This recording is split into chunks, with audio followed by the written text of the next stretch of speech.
greet you all my beautiful audience if I choose addressing you figuratively. I admire too this to be a contributive class as well. The Easy Digest is now breaking the waves all the way from Chinji, Nkubo, bringing you lesson number 2 in the sequels of these tutorials. You are with me, Sir Moses Chua, your usual tutor for this page. Deliberately, I ask you an active participation. Let's be communicative. You better sit up, keep your spines straight. With that, you absorb all of my necessary energies for active listening sheet. Please watch out as we attempt to define some of these common stated literary elements, literary devices, and figuratives as well. I implore you don't miss this topic, for it forms a basis of everything. In every upcoming literary work, we shall be using the same skills practiced on here. Fancy it right whenever it comes to the analysis of every genre in study, whether a short story, a poem, or a prose, now the stated novel view, or the play Macbeth. We make all use of the same items. Let's get started by then with the literary elements. The number 1 element on my list is a plot. A plot is a story summary, and others prefer calling it a synopsis. It's a storyline. Yeah, a plot comprises of, or just said, it shows a conflict and the climax of a story. A climax here, I mean an area of big interest in a story. In a single sentence summary, we can say the play Macbeth is all about the destruction and the restoration of King Duncan's kingdomship in Scotland. Whereas Macbeth, being the army commander, he initiates the tragedy, betraying his own nationality. But Malcolm reclaims back this nation's integrity when he revenges his father's death.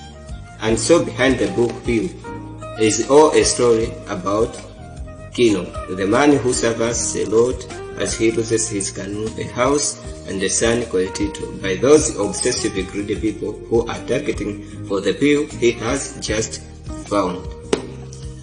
Element number 2 is about conflict. A conflict in a story, we do see it as the essence of fiction. Right? It creates the crucial tension, not mere informal physical fighting, as one may hastily prejudge. But actually, this is what a conflict does in a story. It launches the plot and it evokes the theme. How this? The possibilities here. For example, it propels the narrative forward, keeping readers and audience captivated from the beginning to an end. Yeah, conflict is often used to review a deeper meaning in a narrative while highlighting characters' motivation, values, and weaknesses. Quite simply to say, without the conflict there is no story. For example, that story ends up a list of uninteresting events. Indeed, with that you can agree now with me that a conflict is really a heartbeat of the story. Alright, it gives the protagonist the opportunity to grow and change. Now, a protagonist here, I mean the main character in the story, more like in the star actor in those kinds of movies you have watched so long. Note that in either part, the conflicts we encounter in different stories can usually be identified as one of the following 4 kinds, though objectively can be subdivided into 6. These include human versus human conflict, human versus nature conflict, human versus society conflict, human versus self conflict. But we can also experience human versus technology conflict, seen and noted as the fifth, so common in nowadays mixed versions of fictions and non-fictions genres of literature.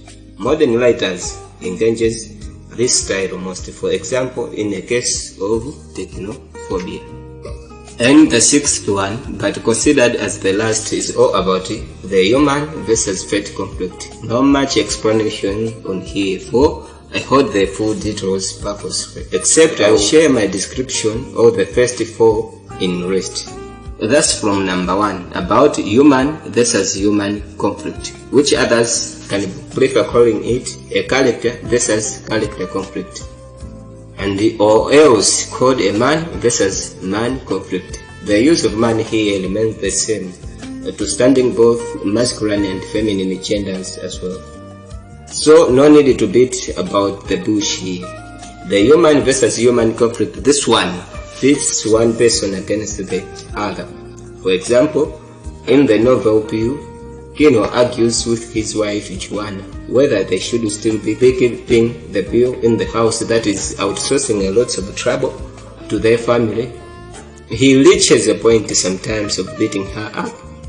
While in the play Macbeth, we do see also Banker and Macbeth debating about not to be too negative on the concerns about the three witches' prophecies of fating.